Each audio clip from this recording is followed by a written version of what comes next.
২০২৪ সালের নতুন বছরের নবম শ্রেণীর ছাত্রছাত্রী বন্ধুরা, আশা করি তোমার সবাই ভালো আছো।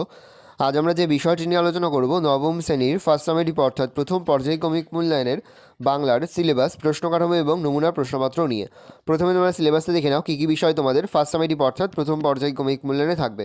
প্রথম পর্যায়ক্রমিক মূল্যায়নের ক্ষেত্রে মোট তোমাদের ফুল মার্কস থাকবে 50, তার মধ্যে 40 নম্বরে তোমাদের লিখিত পরীক্ষা হবে আর 10 নম্বরে তোমাদের প্রজেক্ট জমা দিতে হবে। 40 নম্বরে যে লিখিত পরীক্ষা হবে তার সিলেবাসে দেখে নাও কী কী বিষয় তোমাদের থাকবে কলিঙ্গ দেশে ঝড় বৃষ্টি, ধীবর বৃত্তান্ত, ইলিয়াস, দাম, নোঙর। আর 101 পার্ট থেকে তোমাদের থাকবে বোমযাত্রীর ডায়েরি। আর ব্যাকরণ থেকে থাকবে ধ্বনি ও ধ্বনি পরিবর্তন, শব্দ গঠন, উপসর্গ অনুসর্গ, ধাতু ও প্রত্যয়। আর নিমিতি থেকে থাকবে ভাব সম্প্রসারণ। এই বিষয়গুলি তোমাদের কিন্তু ফার্স্ট সামেটিভ অর্থাৎ প্রথম পর্যায়ক্রমিক মূল্যায়নে থাকবে। ভালো করে তোমরা সিলেবাসে দেখে নাও। এবার আমরা নমুনা প্রশ্নপত্রটা দেখে নাও। দেখো, সরাসরি স্ক্রিনে কিন্তু আমরা নবম শ্রেণীর ফার্স্ট সামেটিভ অর্থাৎ প্রথম পর্যায়ক্রমিক মূল্যায়নের বাংলার কোশ্চেন পেপারটা দেখতে পাচ্ছ। ফুল মার্কস তোমাদের রয়েছে 40, আর সময় তোমাদের রয়েছে 1 ঘন্টা 30 মিনিট।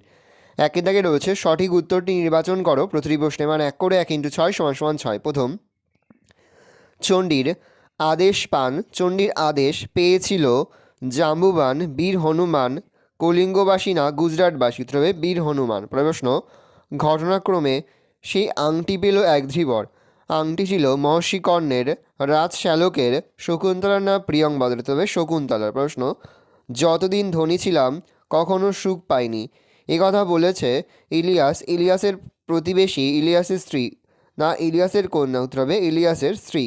বলেছে শঙ্কুর ডায়েরি লেখায় লেখক প্রথমবার যে রঙটি দেখেছিল লাল, সবুজ, নীল না কালো। উত্তর হবে সবুজ। প্রশ্ন, খাঁটি বাংলা সন্ধির উদাহরণ হলো বারেক, নির্ঝর, সন্ধ্যা, নীরস। উত্তর হবে বারেক। প্রশ্ন, নিচের কোনটি ব্যঞ্জন সন্ধির উদাহরণ? উদ্ধার, নদ্যম্বু, সপ্তর্ষি, যথোচিত। উত্তর উদ্ধার। দুয়ে দাগে রয়েছে কম বেশি 15টি শব্দের মধ্যে প্রশ্নগুলির উত্তর দাও প্রতিটি প্রশ্নে, মান 1 করে 1 × 10 = 10। প্রথম, দেখিতে না পায় কেহ অঙ্গ আপনার, কলিঙ্গবাসী নিজেদের অঙ্গ দেখতে পাচ্ছে না কেন? উত্তর লিখবে চারিদিকের আকাশ মেঘে আচ্ছন্ন হওয়ায় সমগ্র কলিঙ্গ দেশ অন্ধকারে ঢেকে গেছে, ফলে কলিঙ্গবাসী নিজেদের অঙ্গ দেখতে পাচ্ছে না। পরে রয়েছে ধীবরের পাওয়া আংটিটি কেমন ছিল? তো লিখবে ধীবরের পাওয়া আংটিটি ছিল মণি খচিত এবং রাজার নাম খোদাই করা। পরে রয়েছে বৃদ্ধ বয়সী ইলিয়াসের সম্বল বলতে কী রইল? উত্তর লিখবে ইলিয়াসের সম্বল ছিল লোমের তৈরি একটা কোট, টুপি, জুতো এবং সমেত একটা বোচকা আর স্ত্রী শামসীমাগি। স্কুলে বিভীষিকা কে ছিলেন? উত্তর লিখবে নারায়ণ গঙ্গোপাধ্যায়ের দাম ছোট গল্পে কথক সুকুমারের স্কুলের অঙ্কের মাস্টারমশাই ছিলেন তার কাছে বিভীষিকা স্বরূপ। রয়েছে সারা রাত মিছে দাঁড় টানি, সারা রাত দাঁড় টানা কেমন করে মিছে হয়ে যায়? কবির নৌকা তটের কিনারে নোঙরে বাঁধা পড়েছে, দাঁড় টেনে তাকে এগোনো যায় না। রয়েছে গামোচা থেকে গামছা শব্দটি এসেছে এরকম ধ্বনি পরিবর্তনের কারণ কি? উত্তর লিখবে আরামপ্রিয়তা বা উচ্চারণের সুবিধার কারণে শব্দের মধ্যেকার স্বরধ্বনি লোপ পেয়ে গামোচা থেকে গামছা এই ধ্বনি পরিবর্তনটি ঘটেছে। পরে যে স্বরভক্তি কথাটির অর্থ কি? উত্তর লিখবে স্বরভক্তি কথাটির অর্থ স্বরের দ্বারা বিভাজন। পরে রয়েছে শত নাসিক ভবন কি? উত্তর লিখবে মূল শব্দের মধ্যে নাসিক ব্যঞ্জন না থাকা সত্ত্বেও শব্দ রূপান্তরের প্রক্রিয়া আপনা থেকেই অনুনাসিক হয়ে গেলে তাকে বলে শতনাসিকী ভবন। যেমন পেচক থেকে পেঁচা, পিপিলিকা থেকে পিঁপড়ে। পরে হচ্ছে প্রফেসর শঙ্কুর বিড়ালের নাম কি? উত্তর লিখবে প্রফেসর শঙ্কুর বিড়ালের নাম ছিল নিউটন। পরে হচ্ছে মঙ্গল গ্রহে জল কী রকম ছিল? উত্তর লিখবে মঙ্গল গ্রহের নদীর জল ছিল লালচে স্বচ্ছ পেয়ারা জেলের মতো এবং স্বাদ ছিল অমৃতের মতো, তা ছিল শরীর ও মনের ক্লান্তিনাশক। তিনে দাগে রয়েছে কম বেশি 60টি শব্দের মধ্যে নিচের যে কোনো একটি প্রশ্নের উত্তর দাও। প্রশ্নের মান রয়েছে 3। প্রথম, দেখিতে না পায় কেহ অঙ্গ আপনার, কখন এবং কেন এরকম হয়েছিল? তো লিখবে কবি কঙ্কন মুকুন্দ চক্রবর্তী আলোচ্য কবিতায় কলিঙ্গ দেশে ভয়াবহ প্রাকৃতিক বিপর্যয়ের সময়ে এই ঘটনা ঘটেছিল, কারণ হঠাৎ কলিঙ্গ দেশে ভয়ঙ্কর প্লাবনের আশঙ্কা দেখা দেয়, আকাশ ঘন কালো মেঘে ছেয়ে যায়, ফলে সমগ্র কলিঙ্গ দেশ অন্ধকারে ঢেকে যায়। কালো মেঘের বুক চিরে ঘন ঘন বিদ্যুতের ঝলকানি দেখা যায়। অন্ধকার এতটাই ঘন হয়ে ওঠে যে তা ভেদ করে নিজেদের চেহারা পর্যন্ত দেখার উপায় থাকে না। রয়েছে আমার বাণিজ্য তরী বাধা পড়ে আছে, কথাটির তাৎপর্য লেখো। কবিতার রচিত সাহিত্যকৃত্যগুলো নিয়ে ভেসে যেতে চান দূরে দূরান্তে। সাত সমুদ্রের পাড়ে সেই সুদূর জগতে কবি তার মনের আনন্দ খুঁজে পাবেন। এই আশায় কবি প্রতিদিন বুক বাঁধেন, যেন তিনি নৌকার দাঁড় টেনে গন্তব্যে চলেছেন। কিন্তু পর মুহূর্তেই তার মনে পড়ে বাস্তব জীবন ও সংসারের দায়িত্ব হাইপেন কর্তব্য ত্যাগ করে তিনি কোনোদিনই গন্তব্যে যেতে পারবেন না। তাই গভীর হতাশার সঙ্গে কবি আলোচ্য উক্তিটি করেছেন। পাঁচে দাগে রয়েছে কম বেশি 60টি শব্দের মধ্যে নিচের যে কোনো একটি প্রশ্নের উত্তর, প্রশ্নের মান 3। প্রথম, প্রতি বছরই তার অবস্থার উন্নতি হতে লাগলো। কার অবস্থার কিভাবে উন্নতি হতে লাগলো? উত্তর লিখবে উদ্দিষ্ট ব্যক্তির অবস্থা। লিও টলস্টয় রচিত ইলিয়াস গল্পে ব্যবহৃত উদ্ধৃতাংশে ইলিয়াসের অবস্থার উন্নতির কথা বোঝানো হয়েছে। অবস্থার উন্নতি: ইলিয়াসের বাবা যখন মারা যায় তখন তিনি সম্পত্তি বলতে 7টা ঘটকি, 2টো গরু এবং 20টা ভেড়া রেখে গিয়েছিলেন। কিন্তু ইলিয়াসের বুদ্ধি ও পরিশ্রমে সেই সম্পত্তি ক্রমশ বাড়তে থাকে। ইলিয়াস এবং তার স্ত্রী সকাল থেকে রাত পর্যন্ত অক্লান্ত পরিশ্রম করত। এর ফলেই তাদের অবস্থার ক্রমশ উন্নতি হতে থাকে। পরে যে স্কুলে কি বিভীষিকায় যে ছিলেন ভদ্রলোক, এখানে কার কথা বলা হয়েছে? তিনি কেন বিভীষিকা ছিলেন? উদ্দিষ্ট ব্যক্তি: আলোচ্য উদ্ধৃতাংশে নারায়ণ গঙ্গোপাধ্যায়ের দাম গল্পের কথক সুকুমারের স্কুলের অঙ্কের মাস্টারমশাইয়ের কথা বলা হয়েছে। বিভীষিকা মনে হওয়ার কারণ: অঙ্কে অসাধারণ দক্ষ মাস্টারমশাই যে কোনো অঙ্ক মুহূর্তেই সমাধান করে ফেলতেন। তিনি বিশ্বাস করতেন যে অঙ্ক না জানলে জীবন বৃথা। তাই মাস্টারমশাই অত্যন্ত নিষ্ঠা ভরে ছাত্রদের অঙ্ক শেখানোর চেষ্টা করতেন। ছাত্ররা অঙ্ক না পারলে ক্রুদ্ধ মাস্টারমশাইয়ের প্রকাণ্ড হাতের প্রচণ্ড চড় তাদের পিঠে নেমে আসতো, কিন্তু কাঁদবার জো ছিল না। এই কারণেই তিনি ছাত্রদের কাছে বিভীষিকা ছিলেন। পাঁচে দাগে রয়েছে কম বেশি 60টি শব্দের মধ্যে নিচে যে কোনো একটি প্রশ্ন দেওয়া, প্রশ্নের মান 3। তা তোর জীবিকা বেশ পবিত্র বলতে হয় দেখছি। বক্তাকে উদ্দেশ্য করে কথাটি বলেছেন, ওই ব্যক্তির প্রতিক্রিয়া কী ছিল? উদ্দিষ্ট ব্যক্তি: কালিদাসের ধীবর বৃত্তান্ত থেকে নেওয়া নাট্যদৃশ্যে রাজশ্যালক ধীবরকে উদ্দেশ্য করে প্রশ্নোত্থিত মন্তব্যটি করেছেন। উদ্দিষ্ট ব্যক্তির প্রতিক্রিয়া: ধীবরের পেশা নিয়ে রাজশ্যালক ব্যঙ্গ করলে ধীবর তার তীব্র প্রতিবাদ করে। সে এরকম কথা বলতে রাজশ্যালককে নিষেধ করে এবং আরও বলে, মানুষ যে বৃত্তি নিয়ে জন্মেছে তা নিন্দনীয় হলেও কখনো পরিত্যাগ করা উচিত নয়।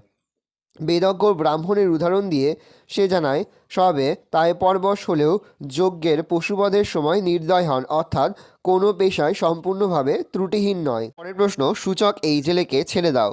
কে কথাটি বলেছে? জেলেকে ছেড়ে দেওয়া হলো কেন? উল্লেখিত মন্তব্যটি করেছে রাজশ্যালক। জেলেকে ছেড়ে দেওয়ার কারণ: ধীবর বৃত্তান্ত নাট্যাংশে ধীবরের কাছে রাজার নাম খোদাই করা রত্নখচিত আংটি পাওয়ার পরে রাজশ্যালক এবং রক্ষীরা তাকে চোর সাব্যস্ত করে। আংটি পাওয়ার বিষয়ে ধীবরের কোনো কথায় তার শোনে না, কিন্তু রাজশ্যালক রাজাকে বিষয়টি জানালে রাজা বলেন যে আংটি বিষয়ে ধীবর যা বলেছে সবই সত্য, অর্থাৎ মাছের পেট থেকেই সেই আংটিটি পেয়েছে। সেই কারণে রাজা ধীবরকে ছেড়ে দেওয়ারও নির্দেশ দেন।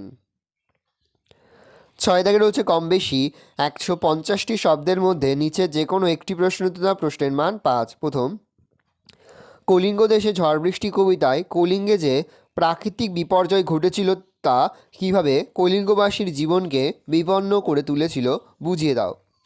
দেখে নাও, প্রশ্নের উত্তরটা আমি মুখে বলছি না, মুখে বললে ভিডিওটা অনেকটাই বড় হয়ে যাবে, ফলে তোমাদেরই অসুবিধা হবে।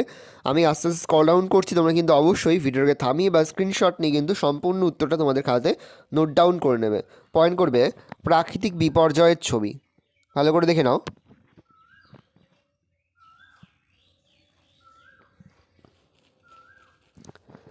পরের প্রশ্ন তোমাদের রয়েছে, নোংর কবিতাটির মর্মার্থ নিজের ভাষায় লেখো। পয়েন্ট করবে স্বপ্ন হাইপেন ইচ্ছা হাইপেন কল্পনার প্রতীক। ভালো করে দেখে নাও। পরের পয়েন্ট করবে সুদূরের হাতছানি।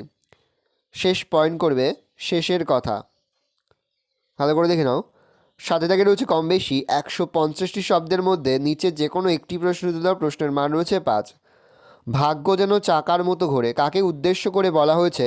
বক্তার এমন বক্তব্যের কারণ ব্যাখ্যা করো। পয়েন্ট করবে উদ্দিষ্ট ব্যক্তি। ভালো করে দেখে নাও।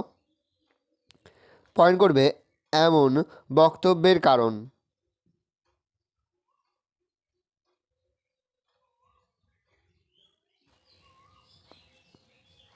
ভালো করে দেখে নাও। পরে রয়েছে নারায়ণ গঙ্গোপাধ্যায়ের দাম গল্পটি ছাত্র আইপেন শিক্ষক সম্পর্কের এক অসামান্য দলিল আলোচনা করো। পয়েন্ট করবে ছাত্র শিক্ষক সম্পর্ক। ভালো করে দেখে নাও। আমি আস্তে স্ক্রল ডাউন করছি।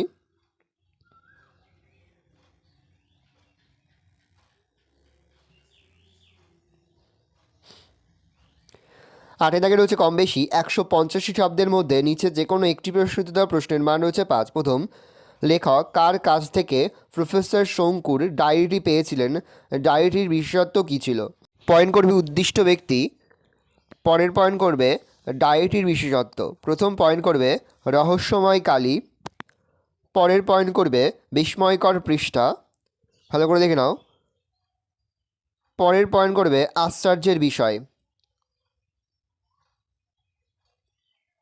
পরে রয়েছে আমরা 2 ঘন্টা হলো মঙ্গল গ্রহে নেমেছি।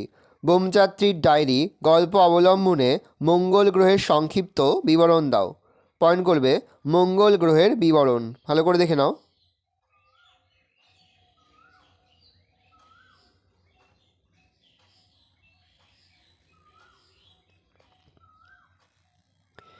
এই রয়েছে টোটাল তোমাদের ফার্স্ট সামেটিভ অর্থাৎ প্রথম পর্যায়ক্রমিক মূল্যায়নের নবম শ্রেণীর বাংলার কোশ্চেন পেপার। ভালো করে তোমরা কোশ্চেন পেপারটা দেখে নাও। আশা করি ভিডিওটা ভালো লেগেছে। ভিডিওটা ভালো লাগলে ভিডিওকে লাইক করতে গেলে ভুলবে না। আর আমার চ্যানেল নতুন হওয়া লাল কালার সাবস্ক্রাইব প্রেস করে পাশে বেল আইকনটা প্রেস করো, যখন নতুন কোনো ভিডিও আপলোড করি সবার ফার্স্ট নোটিফিকেশন তোমরা পেয়ে যাও।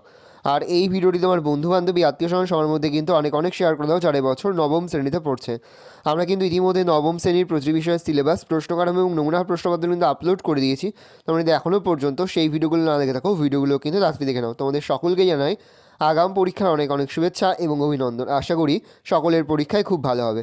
একেবারে ভিডিও শেষে স্ক্রিনে তোমরা একটা প্লেলিস্ট দেখতে পারবে, তার উপরে ক্লিক করলেই সমস্ত ভিডিওগুলো কিন্তু তোমরা পর দেখে নিতে পারবে। ভালো করে তোমরা কোশ্চেন পেপারটা দেখে নাও। এই ধরনের কোশ্চেন প্যাটার্নেই কিন্তু প্রতিটি স্কুলে তোমাদের কিন্তু ফার্স্ট সামেটিভ অর্থাৎ প্রথম পর্যায়ক্রমিক মূল্যায়নের প্রশ্নপত্র হবে। সেহেতু ভালো করে তোমরা কোশ্চেন পেপারটা দেখে নাও।